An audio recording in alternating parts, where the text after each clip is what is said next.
Hey, it's Rasool Berry, and I'm here in Ushuaia, Argentina, known as the end of the earth, reflecting on what does it mean for Jesus to be our liberator.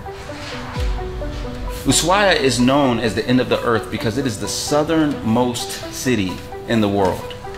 And for many years, it was also known as the host of this prison that I'm in right now. Built over 100 years ago, this is where Argentina sent what it considered to be its worst prisoners. They were sent here to be forgotten and ultimately to die. In fact, only one prisoner ever walked out after serving his complete term.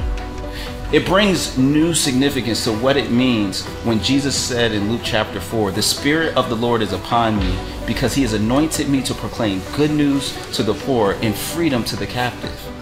There's this sense in which Jesus is offering this opportunity for us to be free from the things that hold us in bondage. And yet at the same time, many of us still live as if we're spiritually in bondage.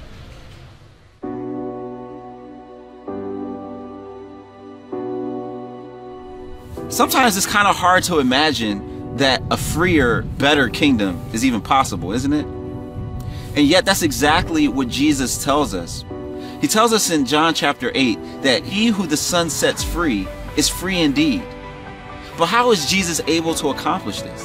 In Matthew 28, he gives us the explanation. He says, "All authority in heaven and earth has been given to me. Therefore, make disciples of all nations, teaching them all that I've commanded you."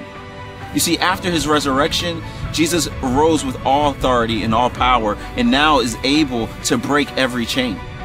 In Acts 1:8, he told his disciples, "You will be my witnesses in Jerusalem, Judea, Samaria, and to the ends of the earth." But what's our part in that? It is to proclaim a message of liberation that frees people both individually and collectively, both spiritually and physically, from Kiruna, Sweden, to Ushuaia, Argentina, and all places in between. We are to proclaim a message that will free those who are in bondage, whether it's poverty or war or corruption or sickness or the vices that tend to separate us from even being able to see God as our liberator. The key question is, will we join him in his mission of liberation? When we do that, we will see liberation come on earth as it is in heaven.